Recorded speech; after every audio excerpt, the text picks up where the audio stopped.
華旅遊首爾5天精彩之旅 KSGA05 第一站，我哋就會嚟到韓國著名嘅賞雪勝地雪嶽山，以及喺公元653年建成嘅歷史古蹟新興寺。之後就會去到 Teddy Bear 博物館，入面陳列咗超過1000隻嘅熊公仔，每隻熊公仔有唔同嘅造型，好得意㗎。第二日，我哋就嚟到樂山寺附近嘅神仙峰，聳立喺宏偉嘅海水觀音，仲會帶大家食韓式火鍋，睇下張台放滿晒各種韓式嘅地道食材，真係好豐富啊！今晚我哋會入住北歐貴族森林度假別墅 Carpet Dam 或者同級酒店。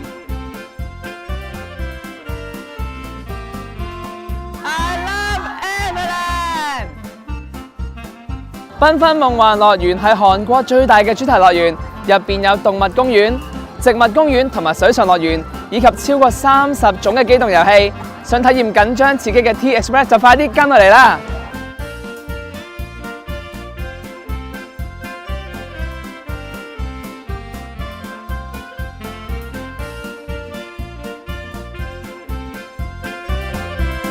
繽紛夢幻樂園主要分2個主題部分。如果想睇獅子、老虎呢一啲野生動物，同埋玩緊張刺激一啲嘅機動遊戲，就要坐纜車去到樂園嘅另外一邊啦。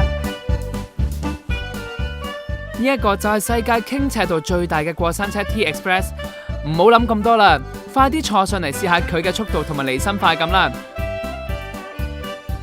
坐完 T Express 之後，就係巡遊時間，大家可以同卡通人物一齊跳舞，就好似開緊嘉年華會咁熱鬧啊！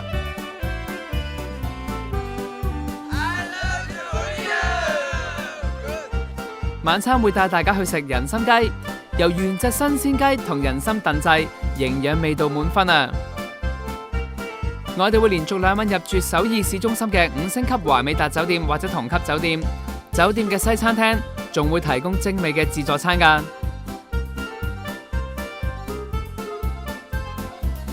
第4日，我哋就嚟到青瓦台總統府，因為主樓嘅2樓覆蓋咗青瓦而得名。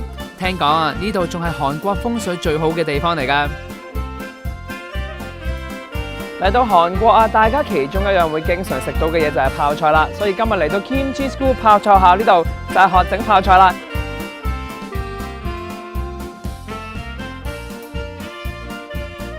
塗滿晒調味料之後，就將泡菜包埋一嚿，之後咧就將入邊嘅空氣壓出，然後入落膠袋，咁就可以帶返屋企㗎啦。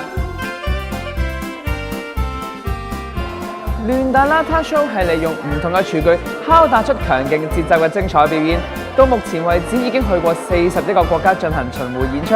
今日嚟到韓國呢度，又點可以錯過佢哋出色嘅表演呢？大家快啲跟我嚟啦！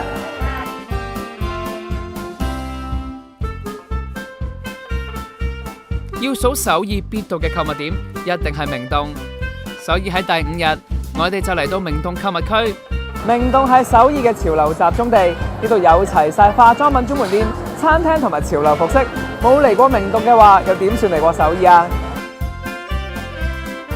之後就會搭大約5個鐘頭飛機返到香港。